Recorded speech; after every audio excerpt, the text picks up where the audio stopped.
Hey everyone, I'm Carrie. Welcome back to my channel.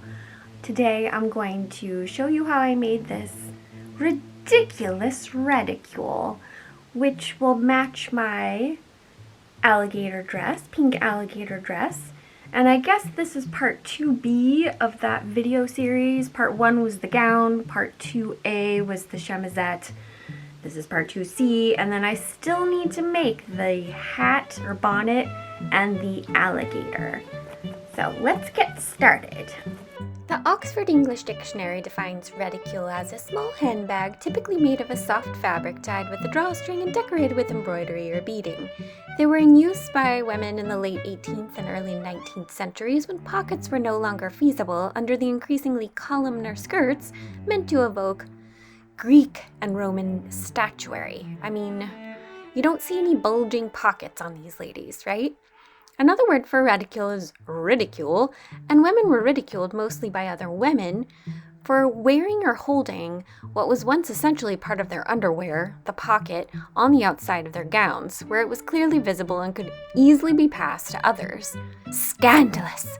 Maybe the backlash was just part of a general resentment of the drastic changes in women's fashions. Regardless, these little bags are simple and easy to make, a perfect beginner project, and a way to complete your Regency look while concealing your modern phone and other contraptions. This will be a basic tutorial for a 3-sided reticule with an inverted pyramid at the bottom from which you can hang tassels, beaded jellyfish, or whatever you want. It's your little indispensable to carry around your necessities like your fan, phone, and keys. Do what you want. I have actually made this reticule before, but I could not find my pattern, and so I had to make a new one. I traced it on tracing paper, and then I put it on more sturdy magazine paper.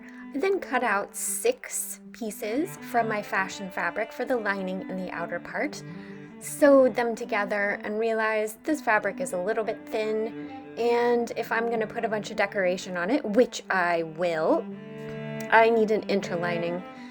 Unfortunately, the interlining should have been cut out and sewn to the outer fabric to begin with, but I didn't realize I needed it until I had already sewn all of these pieces together for the lining and the outer fabric. But just be careful when you're at the triangle point at the bottom and sew as you normally do up the sides. If you want to hand sew this, a back stitch is best because these little purses, as you slam your phone in there and wriggle around in it to get your phone out, need to be pretty strong. But all of these seams are pretty much 1/2 inch or a little less than 1/2 inch from the edge. You could go larger if you want to make your pattern larger to begin with. That also works.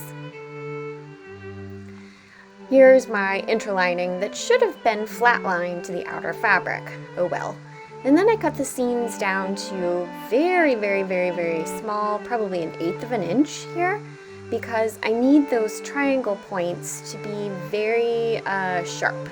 Actually, it doesn't matter here because I went ahead and sewed some beads along the seam lines and put tassels at the points, which help accentuate them.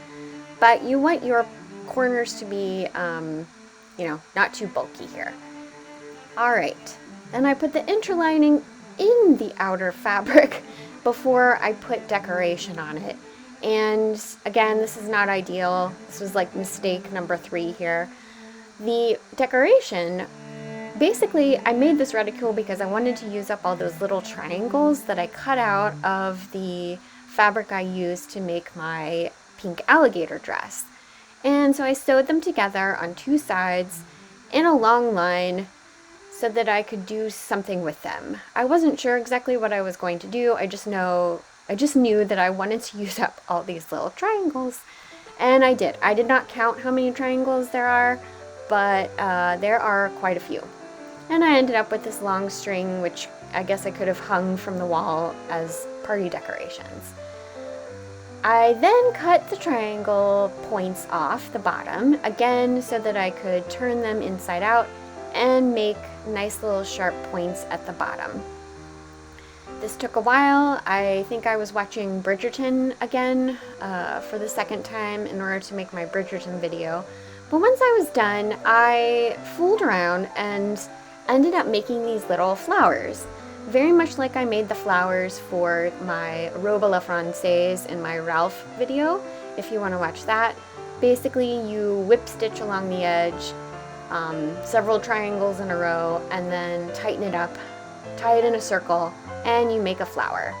To make the little stamens or whatever in the center of the flower, I decided to use the same method that's used to make little dots on the Hamilton Spencer. I bought the pattern for that and looked through the decoration instructions and thought, ooh, I could do this for little flowers on my reticule.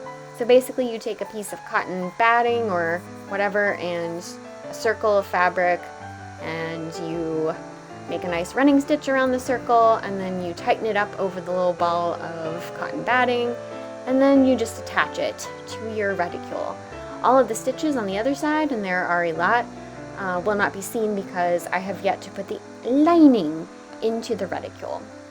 So here's 1, 2, and I guess I skipped 3, but 4, and then 5, 6, and finally, let's see what the last number is. I think 7 total. And I just kind of secured them down, and then here's my little jellyfish beaded tassel. Please let me know in the comments below if you're interested in learning how to make beaded decorations for your reticules or any of your costumes. Here's mistake number, 24? I forgot to leave little holes for the string to actually hold the thing. So I had to seam rip some little holes into the lining at the upper edge. Here I am sewing the lining folded over at the top to the fashion fabric, which is also folded at the top. And then here I am sewing another row of just basic running stitches about 3/4 of an inch below that, and these 2 lines of running stitch create the casing for the drawstring for the reticule. And I actually probably needed to make a wider casing because I chose a drawstring ribbon that was actually a little bit too wide, and there was some awkward bunching. So you'll see me put the drawstring in here in a minute after I kind of whip stitch around those openings that I seam ripped in order to secure them, being careful not to stitch the outer fabric, or else you don't really have a drawstring and instead you're just kind of like closing it. But then when I did finally get ready to put the drawstring in, I looked around and I found this bright pink ribbon, which you can kind of see in the background there. And it's really pretty. It's rayon, it's not natural fiber, but I really like it and thought it would create some nice spunky color to go with my very pale pink reticule. And here I am putting it in the drawstring. You can use a safety pin like I do here. You can also use a bodkin, or a tapestry needle will work if your ribbon will go through the eye of the tapestry needle. And you can see I'm struggling a little bit here because the ribbon is too thick. And it's just too bunched up. But that's okay, because it's just a little reticule. And eventually I will go back and fix this and put in a narrower green ribbon, which pink and green, I love that combination of color anyway, so that's fine.